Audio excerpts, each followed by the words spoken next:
Hi, I'm John and welcome to the Jigsaw Puzzler. As today we have a look at this Clementoni jigsaw puzzle that I picked up as a Christmas present, but I got a family member to pick up for me from Aldi. It's a 1,000 piece puzzle and it's called Himeji Castle in Spring. The image shows a very Japanese, obviously, springtime image. There is Himeji Castle here in the upper third of the image. In the background there are cherry blossom trees and other trees, more sort of, they look like autumn colours actually.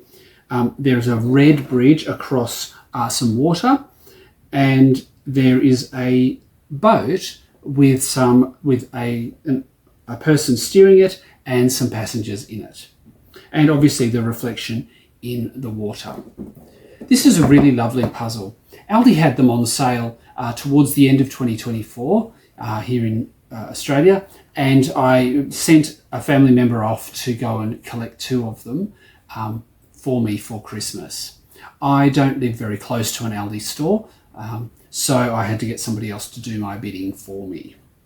It's a really lovely puzzle. I chose 2 Clementoni puzzles on that occasion, both of them with Japanese themes, and this one is really lovely. This image, I think, is more of a traditional jigsaw puzzle image. It has some of the key elements that you would find in the sort of puzzle that everybody else who doesn't, non-puzzling people, would assume this is what a jigsaw puzzle image is like.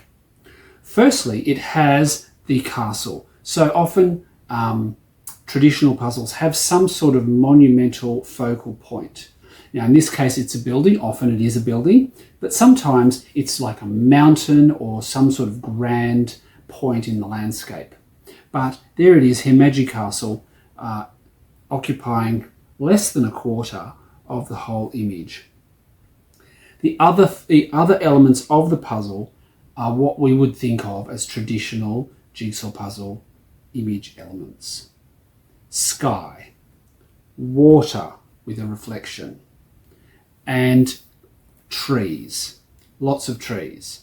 Some of them blurry and out of focus because they're closer to the camera. Others are smaller and very much in focus, quite sharp focus in the middle. There is the bridge across here too, and the boat, just to add elements of interest in the image. All right, so when I tackled this one, I did puzzle sorting in the trays, and then I pulled out all of the edge pieces. I should talk about the quality first, actually. The quality of this puzzle is really high. It's Clementoni, thick cardboard. It will survive being picked up in its entirety. I'm not going to do that right now, but it would survive the whole pickup test, and it does not have a highly gloss finish, slightly gloss finish, and the pieces together hold together really, really well. I was able to do parts of it off the board and pick them up and move them into the puzzle, as you'll see on the time lapse if you watch that far. All right, how did I do this? Puzzle sorted in the trays and then picked out all the edge pieces. I did the edges first. I just figured that was going to be the easiest way to tackle this. At the same time as puzzle sorting the edges, I pulled out all of the bridge pieces.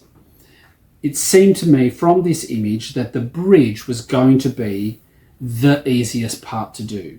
It also creates a line, a dividing line across the puzzle at approximately a bit over 1/3 above the bottom of the puzzle. So it kind of sections off this part of the puzzle. So I did the edges and built the bridge. It didn't build the whole bridge because the red of the bridge stops almost at the edge, and so I did have a gap on this side for a little bit until I found those pieces later on. Then I moved on to the boat and the passengers on the boat and the reflection of the boat in the water. They're quite distinctive colours and shapes. They're quite clear and in focus, so they weren't too hard to pull out, and I constructed that here inside the puzzle.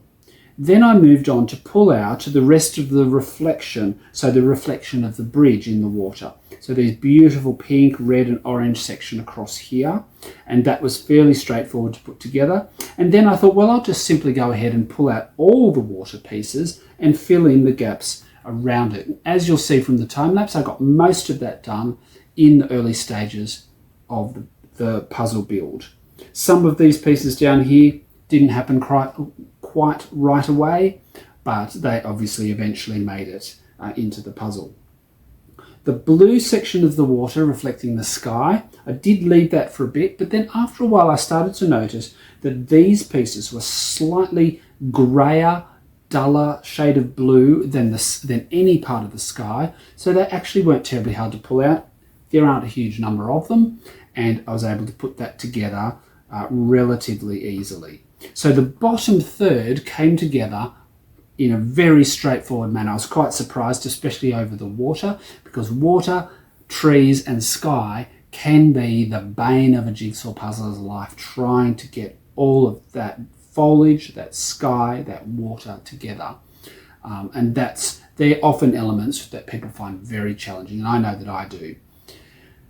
So once I'd done all of that pretty much the whole bottom third, I thought, well, I'm going to do the castle. There's no doubt about it. I've got to do it. It's going to be the easy part.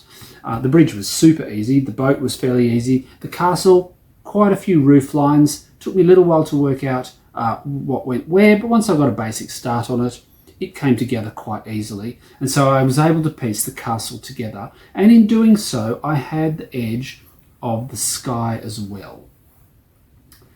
That led me, and right across to here, because there's a building section in the middle here. So there was a whole section of the sky that I had started to outline. I think after that, I thought, well, I'll move on to the tree section here. They're not very big. I'd done the reflection already, so all I was left with were the trees and these cherry blossoms here with very, very fine but bright, bright pink flowers. So I picked out as much of that as I could and pieced those together. I did use the box lid a little bit in this section to check where different parts went. And then I came to trying to decide, well, what am I going to do next? I knew this cherry blossom here and this green tree in the middle were going to be challenging, and this one at the top here was going to be particularly challenging.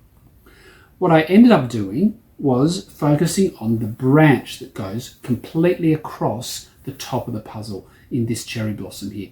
It was pretty easy to pick out each of the segments of that dark line or lines that make it across the top. So I did form that line, and that helped me to divide sections up.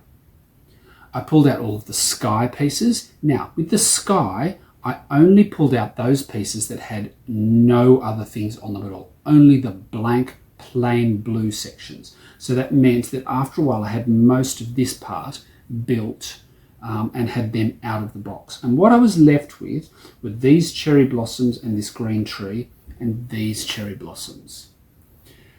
They were distinguishable from each other. These are large and out of focus, whereas these are small and in focus, and lots of branches in here. It did take a bit of piecing together to get those in the right spot, and I did use the box lid to try to find where individual pieces went. Got it together eventually, obviously, and then I was left with this top section here of the cherry blossom branch out of focus, but with variations in the sky colour behind.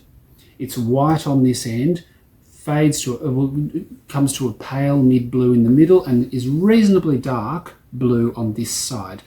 So just having the pieces out on the board meant that I could roughly tell where each of those, which end of the puzzle each of those pieces went on. Once I got to this, I did do a fair bit of shape sorting. I did a small amount of shape sorting for this cherry blossom here, some for the sky, but a lot for this one up the top here. The shape sorting for the sky was actually easier than expected because there are clouds in the sky that go horizontally all the way across it, all the way across. So I could at least turn all the pieces in the direction, in the correct direction, so that they formed horizontal lines.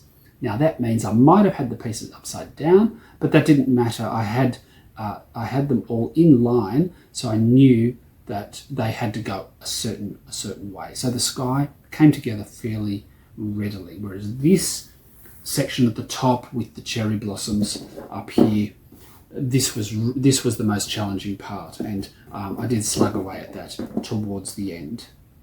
This is a really beautiful image. It's clear, it's in focus, it's bright colours, and it is a challenge to do, but it's really, really lovely. It took me several hours to get this together, but I quite enjoyed it, and I'll probably do this one again.